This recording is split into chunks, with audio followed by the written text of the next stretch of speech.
Ask someone what they want to do for their birthday and watch what happens. For some people, the answer comes easily plans, preferences, something they've been looking forward to. But for others, and you probably know at least one, the response is different. A small dismissal. It's really not a big deal, just another day. Don't worry about it. And they mean it, or at least part of them does. But psychology suggests there's a great deal more happening underneath that shrug than the shrug lets on. The math of low expectations.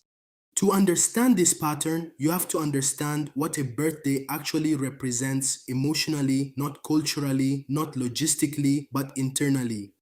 A birthday is, at its core, a moment when you're supposed to matter to other people.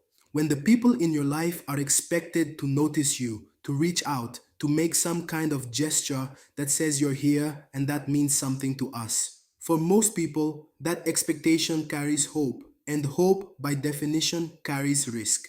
The person who waves off their own birthday has often run that calculation and arrived at a specific conclusion. The risk of hoping isn't worth it. If I keep my expectations close to zero, the gap between what I hoped for and what actually happens can never hurt me. It's not indifference, it's a very deliberate form of self-protection, one that's so practiced it no longer feels like a strategy. It just feels like who they are. The self-worth question nobody says out loud. There's a second layer here, and it's harder to talk about. For some people, the discomfort around their birthday isn't just about fear of disappointment from others. It's about something more internal, a quiet, uncomfortable confrontation with themselves.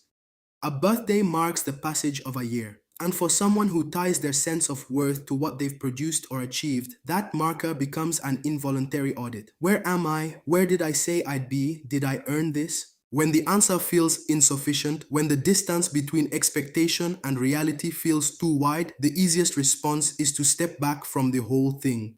To downplay the day before anyone else has the chance to celebrate something that doesn't feel from the inside worth celebrating. What looks like humility to the outside world is sometimes quietly a form of self-judgment. The paradox that reveals everything. Here's the part that I find genuinely fascinating. The people who are most dismissive about their own birthdays are very often the most attentive about everyone else's. They remember, they plan, they show up, they make sure the people they love feel seen on the days that are supposed to matter. And the reason isn't complicated once you understand the pattern. They know personally, viscerally what it feels like when a significant day passes without acknowledgement. They've felt the particular quiet of being overlooked on a day when you secretly hope to be noticed. So they make sure other people don't feel it. Their thoughtfulness for others is built directly on the emotional experience they've been quietly managing in themselves for years.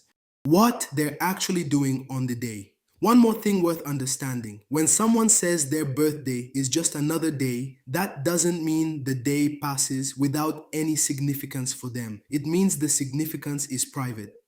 Many of these people mark the day in ways that have nothing to do with other people. A moment of reflection, a personal intention set quietly for the year ahead, something done just for themselves, without audience or acknowledgement. They're not celebrating. They're celebrating in the only way that feels safe, completely on their own terms, with no one else's participation required, and therefore no one else who can fall short. It's a celebration of survival, really, of having made it through another year, regardless of whether anyone else noticed.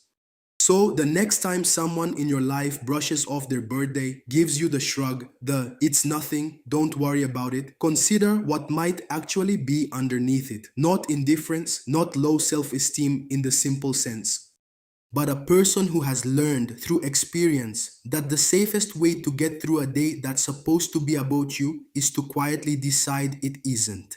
The most loving thing you can do is celebrate them anyway, not loudly, not in a way that makes them perform gratitude they don't know how to feel. Just consistently, without making it conditional on their enthusiasm, show them that their being here matters, because it does, even if they haven't quite let themselves believe that yet.